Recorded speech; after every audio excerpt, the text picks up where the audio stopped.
So எங்கே போகிறேன்னு பார்த்தீங்கன்னா தேவையில்லாமல் ஒரு விஷயம் பண்ணலான்னு சொல்லிட்டு மண்டைக்கு கலர் அடிக்க போகிறேன். ஆனால் இந்த ஹேர் கலர் வந்து பார்த்தீங்கன்னா 2 வருஷத்துக்கு முன்னாடி அடித்தேன். ஸ்டில் நல்லா தான் இருக்குது. பட் எனக்கு இன்னும் கொஞ்சம் அடிக்கணும் போல் இருக்குது. ஏன்னா ஏதாவது பண்ணணும் போல் இருக்குது. அதனால தேவையில்லாத வேலை பண்ண போகிறேன். அப்புறம் அழுவேன் உட்காந்து.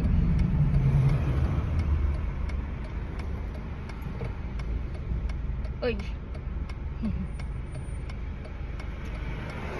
எஸ் சிக்னலில் இருக்கேன். லிப்ஸ்டிக் கொஞ்சம் வாரப்பட்டதுமே இருக்கு.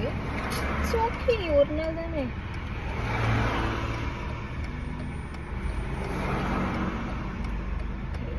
இருங்க வளைச்சிக்கிறேன்.